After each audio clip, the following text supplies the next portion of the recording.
Денеска камионџиите ги блокираа граничните премини во Македонија и регионот. Тие протестираат против правилата за ограничен престој во Шенген зоната.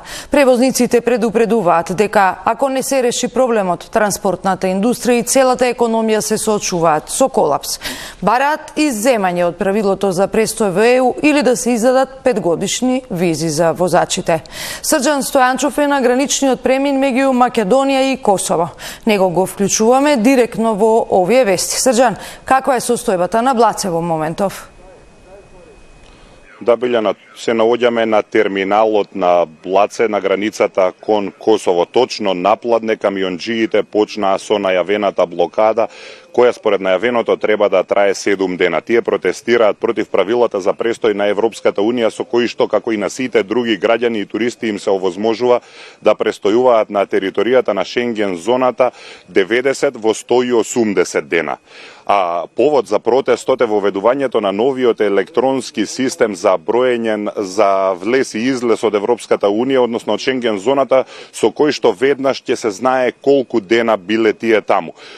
На забелешките на Европската Унија дека правилата за престој се стари и воопшто не се променети, велат да, така е, правилата не се променети, но порано ни прогледуваа низ прсти, дополнително и Шенген зоната порано беше помала. Предлагам тука да ја слушнеме изјавата на представникот на транспортерите.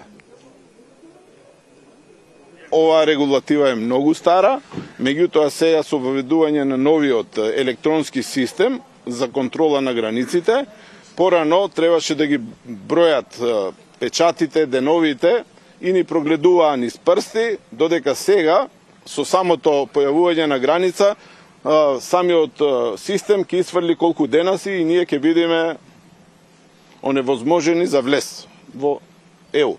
И друга работа, која што на времето кога почна Шенген зонава, беа многу помалце земји во Шенген зоната, сега веќе се 29 и нашите денови се многу малце за престој во не Шенген зоната. Инаку камионџиите сметаат дека имплементирањето на ова правило 90 во 180 дена ќе значи крах на транспортната индустрија во регионот на Западниот Балкан, не само во Македонија, но исто така и сериозни последици по целата економија со оглед на тоа дека најголем дел од трговската размена на земјите од регионот на Македонија, посебно со Европската Унија, 2/3 од извозот од Македонија оди во некоја од земјите во Шенген зоната. А освен во Македонија, протести, односно блокади на граничните премини се организираат и во Србија, Црна Гора и во Босна и Херцеговина.